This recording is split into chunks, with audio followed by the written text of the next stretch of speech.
The Portland Trail Blazers have won 6 games straight and 10 out of their last 11, with their only loss being to the dominant Oklahoma City Thunder. It's safe to say nobody saw this coming when it comes to the Trail Blazers. Matter of fact, it's their first time winning even just 5 games straight in the Chauncey Billups coaching era, which dates back all the way to 2021. And it's not just that. The Blazers are 23-29 now. They're only a few games out of the play-in. So the question we got to answer in this video is, what has gone different for the Blazers? What are the reasons for these changes? And do they legitimately have a chance to make the play-in? Let's dive right into it. It's really unbelievable how quickly narratives can change in the NBA. Coming into the season through December, Scoot Henderson was getting labeled a bust already. And while obviously it was silly in hindsight to compare him as a 1B to Victor Wembanyama in the 2023 NBA draft, at the same time, not every player gets to go into a situation that is super beneficial for them early on. Look at Cade Cunningham with the Detroit Pistons. People were calling for his head last year when the Pistons broke the NBA's losing streak record. And now Cade is the centerpiece, a rising star,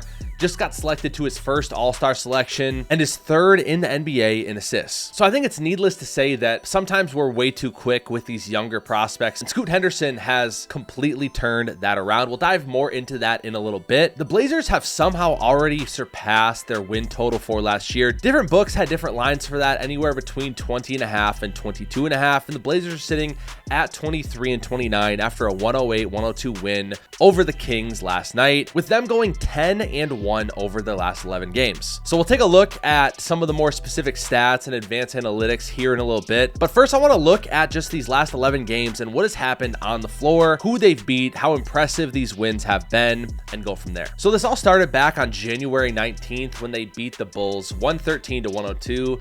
But hey, it's the Bulls, and the Blazers were 14-28 at the time. 2 days later, they have an impressive win over Miami with Jimmy Butler and Tyler Hero playing 116-107. And then they have a road back-to-back 2 days later on the first night of it versus Orlando, who has been struggling. We have to make a video about them soon, guys. By the way, nobody's talking about it, but the Orlando Magic are having the worst three-point shooting season ever in NBA history for a team. We have to talk about it. They're now under 500, but they dominate them, holding them to just 79 points. This Blazers defense has been their identity during this stretch. And then no matter who you're playing, a road back-to-back is very hard to win 2 games. Matter of fact, I'd be very curious to know what percentage of teams last year did that successfully, went 2-0 on road back-to-backs. They take care of Charlotte 102-97, and then they'll lose to Oklahoma City 118-108, but again, no shame there. Before one of their more impressive wins of this win streak, in my opinion, 125-112 over Milwaukee with both Giannis and Damian Lillard playing. Again, another throttling of Orlando, 119-90. Serious issues over in Orlando. On February 1st, they beat Phoenix 127-108. That game was not very close in the second half. Then they had what I would say is their second most impressive win during this stand, a 121-119 overtime win versus Phoenix, playing them just 2 days after handling them. It showed a lot of resilience for the Blazers there. It was a very close back and forth game from like 5 minutes on. And in overtime, a lot of free throws were shot, but the Blazers are showing that they can win close games during this stretch too. Before my favorite win of this stand versus Indiana, one of the hottest teams in basketball. Matter of fact, if we take a look at Indiana quick, you'll see how hot they've really been over the past month. After a loss to Milwaukee to put them at 16-18 on December 31st, Pacers have lost 3 times to Cleveland, to San Antonio, and to Portland. And again, it was the defense for the Blazers. They held Indiana to 89 points. Tyrese Halliburton had 0 points in 25 minutes thanks to Toumani Camara. And then lastly, the win over the Sacramento Kings last night, 108-102. So let's dive into how guys have been playing during this stretch. I want to talk a little bit too about some trades they've made over the past year, how they look now, and like we said, the future outlook of the Portland Trail Blazers. All right, before we get into individual players, StatMuse put this tweet out today that I thought was crazy. The Trail Blazers have more wins versus 500 and above teams than, and you can just look at the list. I mean, Grizzlies, Nuggets, Knicks, all those teams have good records. The Lakers, that's crazy. That's about what? It's like 22 teams. Over 2/3 of the NBA. The Trail Blazers are playing very well. They're playing very well. Let's get into specifics with players. I think we have to start with DeAndre Ayton. As you remember, DeAndre Ayton wanted out of Phoenix. Wasn't going well there with him. Had a couple fits in the playoffs. At the same time, I feel like DeAndre Ayton has not been appreciated over the past year and a half. He had a couple struggles, but you take a look at what he's averaging right now. Super Bowl 59 is right around the corner, so I've partnered with DraftKings Sportsbook to make the game even more exciting. Right now, all new customers can get $200 in bonus bets instantly if you bet just $5. That's right, just $5, and you're set to use $200 on whatever you like, including the upcoming big game. And although I would have preferred a Washington-Buffalo Super Bowl, we're getting part 2 of Kansas City, Philadelphia. Kansas City could become the first team to ever three-peat in NFL history. So here's a fun same-game parlay I've put together for Super Bowl 59. I got the Chiefs -1.5, Kareem Hunt anytime TD, Saquon Barkley anytime TD, 110 plus Saquon Barkley rushing yards, and 250 plus Patrick Mahomes passing. You do you though. Take that 200 in bonus bets and do whatever you want with it. That's a beautiful thing about this. All you have to do is use code Hardwood when you download the app and sign up. If sports betting is not available yet in your state, don't worry. DraftKings has you covered with DraftKings Daily Fantasy, which gives you the shot to win cash prizes. Download the DraftKings Sportsbook app now. Remember, instantly you get $200 in bonus bets when you bet just $5. Use code Hardwood upon download. That's promo code Hardwood only at DraftKings Sportsbook. Let's get right back into the video. During these 11 games, he's averaging 19.4 points per game, 58.6% from the field, 11.8 rebounds. And if we take a look at the trade to Portland, especially in light of where Nurkic is now, I just want to show you how great of a buy low this was for Portland. So about a year and a half ago, before the 2023-2024 season, the Trail Blazers acquired DeAndre Ayton and Toumani Camara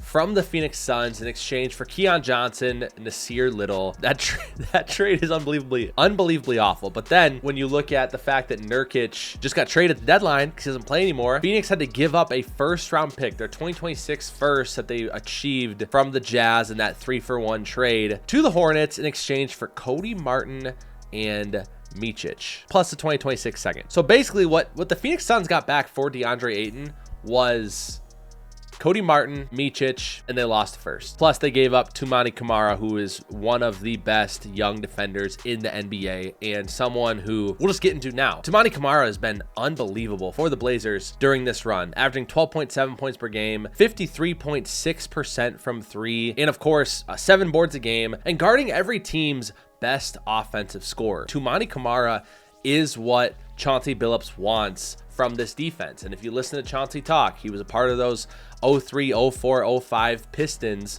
that had the best defense in the NBA, anchored by Ben Wallace. Chauncey Billups wants a team with a defensive identity, and Toumani Camara's ascent over the past 2 years is a huge reason why they've been so good on defense. Matter of fact, if we take a look at net rating over the last 11 games, you'll see just how good of a defense this Blazers defense has been. So they're second in net rating at plus 12.2, right behind OKC. If you look at offense, they're a top 10 offense, right at 10, but it's their defense that is leading the way. They are clear head and shoulders above everyone over the past 11 games.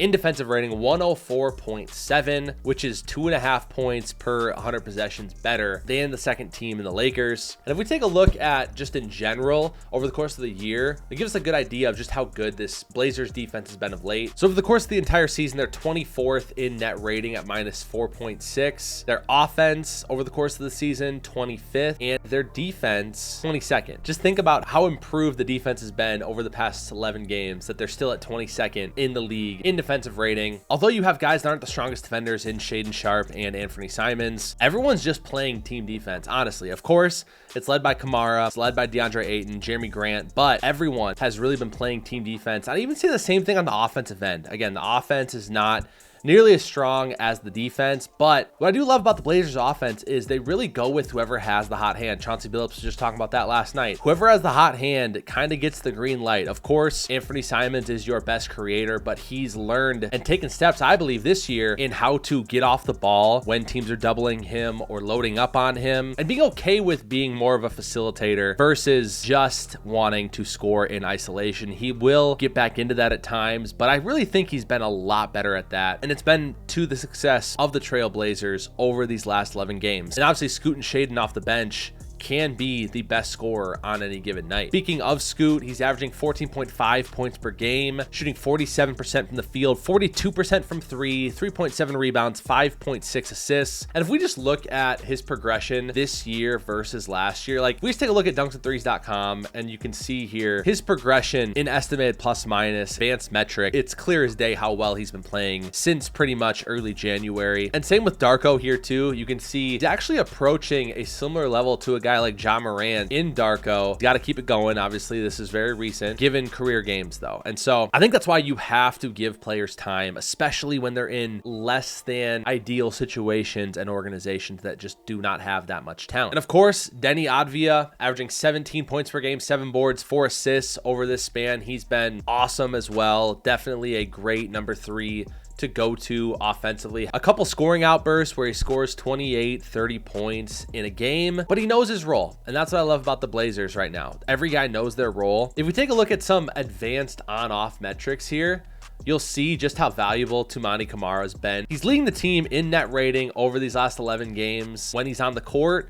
And then when he's off the court, he's the only player on the team with a negative net rating off the court. Now, you could say this is due to defense, but if you look, it's mainly the offense that goes down. And so Toumani's really done a great job of being someone that really helps unlock the offense in a way that you may not necessarily expect from a guy that's that great of a defender. And one last thing about Scoot Henderson, if we take a look at center's culture, you'll also see his progression year over year. Look at that effective field goal and true shooting percentage. Obviously taking better shots. His pull-up 3-point score is much better. His 3-point score overall, his catch and shoot, it's all much better. And he's taken way less mid-range, which I think is a good thing. Like there's no need to. There's literally no need to right now. And then just being much more active on defense. His stock percentage, his deflection percentage is up as well. And if we take a look at even just his stretches throughout the season, you can see the stark difference in 3-point percentage over the past 2 months in January and February, and the efficiency there, which really changes everything. I mean, the dude shot 36% from the field in December. So the Trailblazers are fun, guys. Do I think they're going to make the play-in? I mean, I don't know. If you look at who they have to play or who they have to beat out, they're going to have to beat out the Mavericks, the Suns,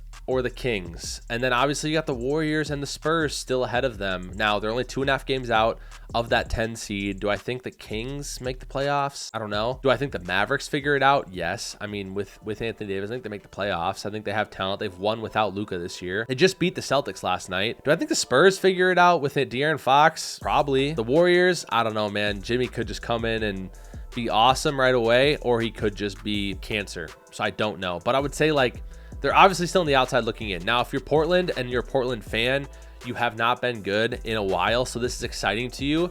And obviously, they don't have the star power that other teams around them have, but they do have a coach that requires them to play the right way. This article by Tyler Quick at the New York Times really does show that. Basically, you can pause this and read it if you want to, but Chauncey challenged Scoot based off of the film he was seeing. He's better than that.